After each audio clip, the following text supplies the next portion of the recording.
এই যে ফ্যাসিবাদের যে উত্থান এবং তাদের যে পলায়ন, এই পলায়ন এর মধ্যে যে অন্তর্বর্তী সরকার পলায়নের পর যে হলো, মানুষ তো তাদের কাছে অনেক প্রত্যাশা করেছে। তারা সংস্কারের কথা বলেছে, সে সংস্কারও মেনে নিয়েছে যে একটা নির্দিষ্ট সময়ের মধ্যে আমরা করে নির্বাচন দিই। বিএনপির পক্ষ থেকে বলা হয়েছে, আরও অনেকে বলেছে, এমনকি বিভিন্ন সাংস্কৃতিক সংগঠনও কিন্তু এই কথাগুলো বলেছে। আজকেও আমি পেপারে দেখলাম কবিতা পরিষদ নাকি তারাও দ্রুত নির্বাচনের কথা বলেছে। তো সরকার এই ব্যাপারে নিরুত্তর, নিশ্চুপ কেন? উদ্দেশ্যটা কি? এখন তো মানুষ ধীরে ধীরে নানা ধরনের সন্দেহ করেছে। আর সবচেয়ে বড় সন্দেহ করলো হচ্ছে যে সাবেক রাষ্ট্রপতি, যিনি খুনের আসামি, তিনি দেশ ছেড়ে চলে গেলেন। আপনার গোয়েন্দা সংস্থা ডিজিএফআই, গোয়েন্দা সংস্থা জাতীয় নিরাপত্তা কি জাতীয় গোয়েন্দা সংস্থা এনএসআই, এরা ক্লিয়ারেন্স না দিলে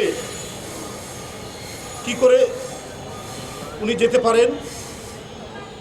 এমন রাষ্ট্রপতি যে বাংলাদেশের পরিবেশ নষ্ট করার জন্য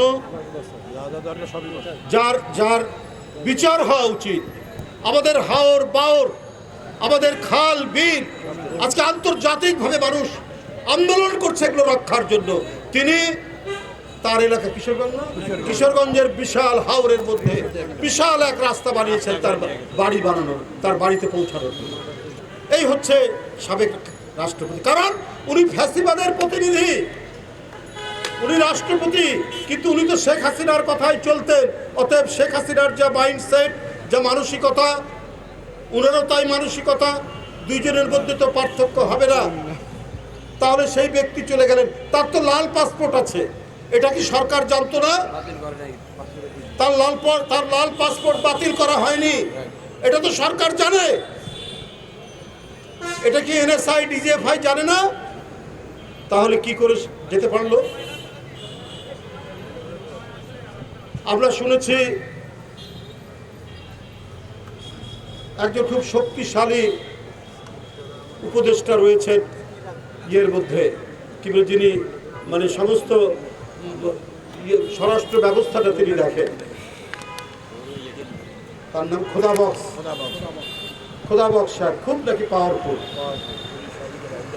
আবার এও শুনি তিনি নাকি বিএনপিকে খুব একটা পছন্দ করেন না, নিজের মতো করে সব গুছিয়ে রাখার চেষ্টা করেন।